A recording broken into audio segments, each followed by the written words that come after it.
I was watching a Tim Pool video this morning. He was talking about the SNAP program and how it's, going to be kaput.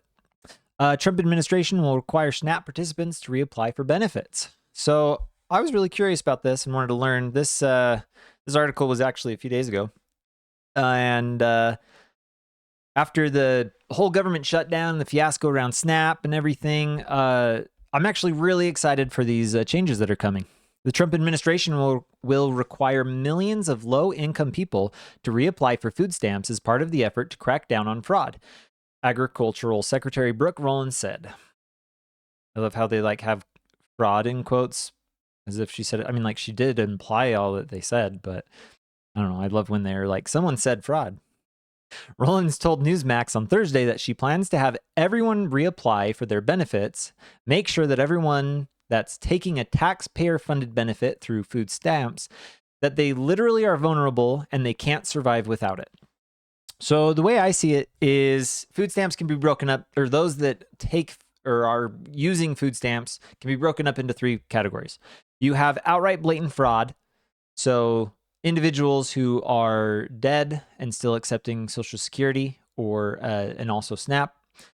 You have individuals who are abusing it. So I would say they could go get another job or get a job or do something in their life to improve it, but it would stop them from getting benefits. And so they keep themselves into this quasi state where they have to, it's I can't make too much more because then I'll get off food stamps and I'm not making enough that I want to get off food stamps.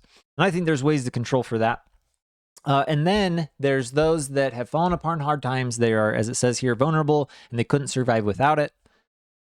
America, we love helping people. And for the longest time, we've been helping people, and I'm okay with helping people. I think there's better ways to do it than this centrally controlled government way of doing it.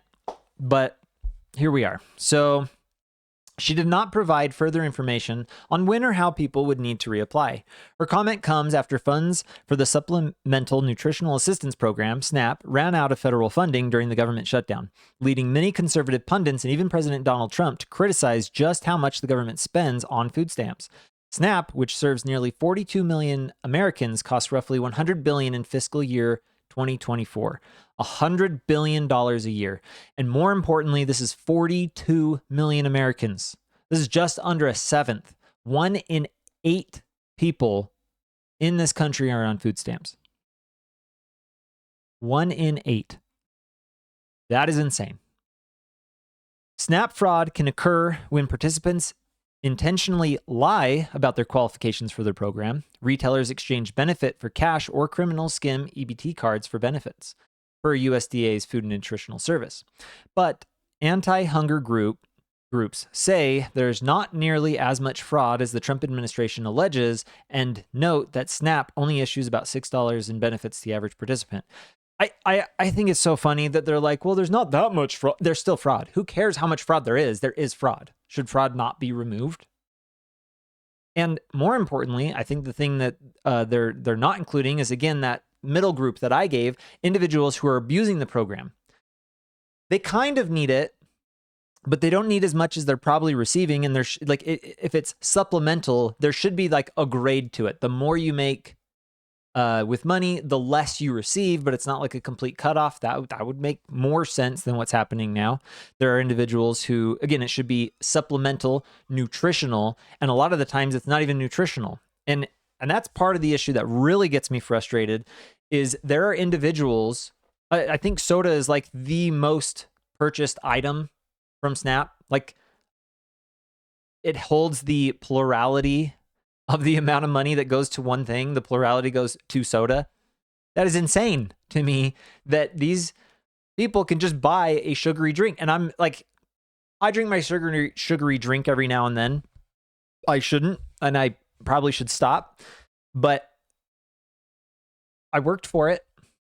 And I'm not saying that they don't necessarily deserve treats, but this is supposed to be supplemental nutrition assistance. Okay. It's not supposed to be, here's food. It's supposed to supplement you with nutrition. Sugary drinks are not nutritional. And again, I'm not saying that they shouldn't be allowed to have some treat every now and then, but when the plurality of purchases, right, the largest group of purchasing is soda, there's something wrong with that. And I also think this, if you're going to receive money from the government, yeah, I don't think it makes sense that you actually get to choose what you purchase. I think there can be some leeway, right? Some people have like gluten intolerance or allergies or whatever. And I think it would make sense that the government says, here are the things that are, that can help sustain you. These are things that would supplement your nutrition. So we will give you nutritional foods, meat. Great. A lot of people can't even afford meat because it's so dang expensive. But you know what? Meat is a food that is nutritional. We could give them a bunch of grains and fruits and vegetables, and they would be able to live a very happy, healthy life. But when you get to just go buy candy and sugary drinks and all this, to me, it doesn't make sense. I think it should be a lot more controlled with some variability depending on your own personal needs. But again, if you're going to be taking money from someone else, like, if I gave money to someone, most of the time what I try to do is instead of just like giving money to someone on the street, I'd be like, hey, look, I bought a pizza. Have the pizza. You like, I bought an extra one. Saw you on the street, right? I came here to buy a pizza. Take this pizza. Doesn't always work. Some people get mad. They just want the money. We know why they want the money. But regardless, I'm just saying, if someone else is giving the money, yes, the person giving the money, which would be the taxpayer at this point, so the population of the United States, if they feel that they want to limit soda or limit the amount of sugary things that people can buy on Snap, 100%. Plus, how many people have we seen on like TikTok complaining about Snap that are obese? And it's like, I know a lot of really hardworking Joes who aren't getting the kind of food you're getting because they can't afford it. They're working 9 to 5 and they're doing their best to take care of their family, and they don't get to buy the things you buy. So it frustrates me. Rollins has teased an announcement of a new plan to overhaul the program in the coming weeks. She has already directed states to turn in sensitive data on SNAP participants, including their social security numbers, though that effort is currently being challenged in court. So 21 red states, or 29 red states gave their data. 19 of the blue states said no, and 2 of them challenged them in court.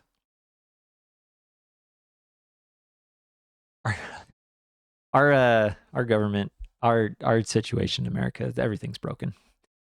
The secretary said Thursday that 186,000 deceased men and women and children are receiving a check through SNAP, citing data from the 29 states that complied with the USDA's request for information. Again, not all those were like 100% red states. Some of them were swing states or whatever. But regardless,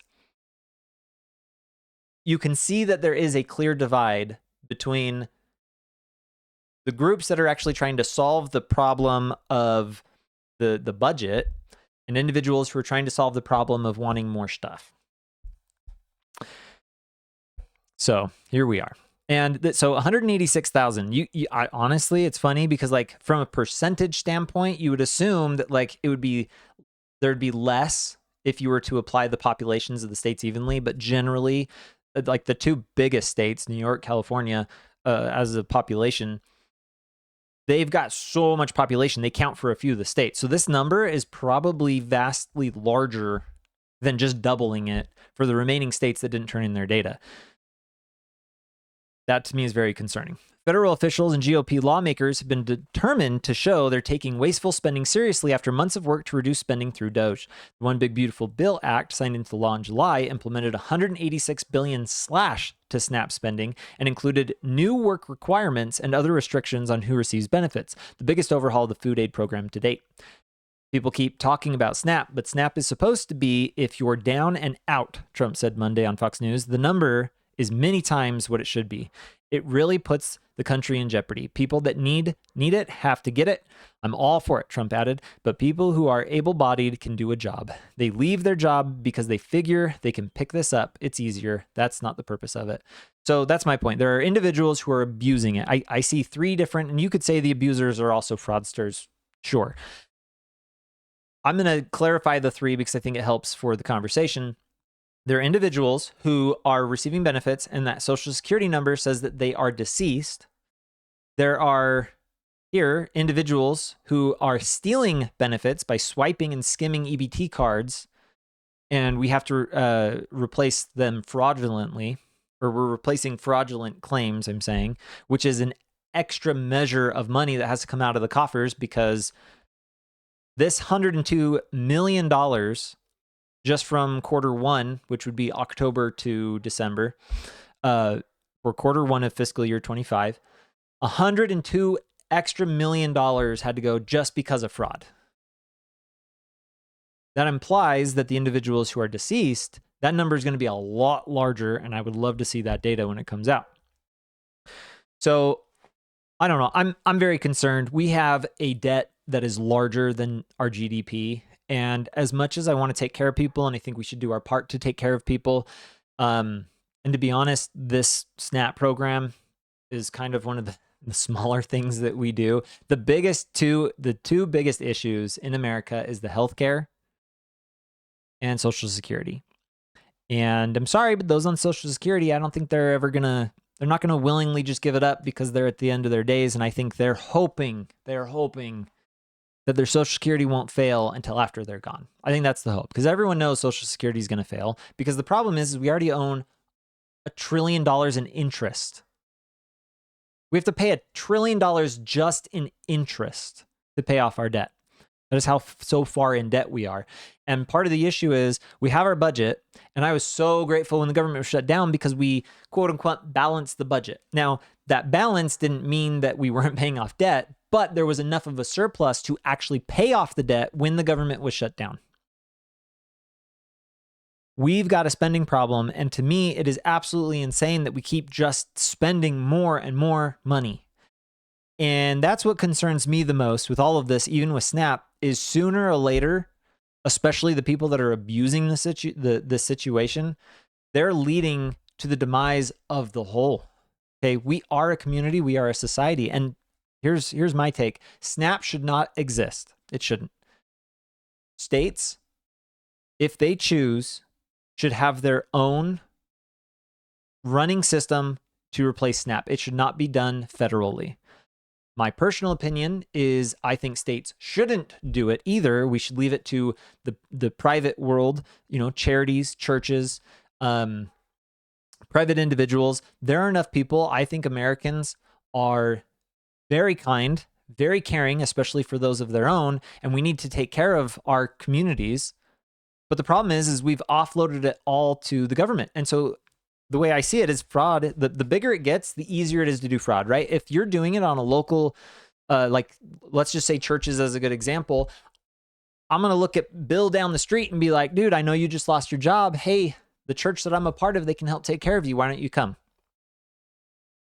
We can help get you a leg up, right? It removes the fraud aspect of it, but there are individuals who will get skirted and not found by the system, and I understand that, but that still happens today. My understanding is the other problem, I was trying to ask Grok, see if I can find that number. There's like an additional 10 million people who are receiving food from charities and church as well. So it is like 1 in 7 people are receiving help for food. Something is wrong with our economy if 1 in 7 people are needing help. And part of the problem is because our federal government is way too large and bloated. They need to take care of what they are supposed to take care of. And I'm sorry, but Social Security, healthcare, that is not the government's job. At the very least, you could say that the state should take care of it. Fine. If your state wants to do that, go ahead. But the federal government should not be running it, because again, the more centralized control it receives, the worse it does and the more prone it is to fraud.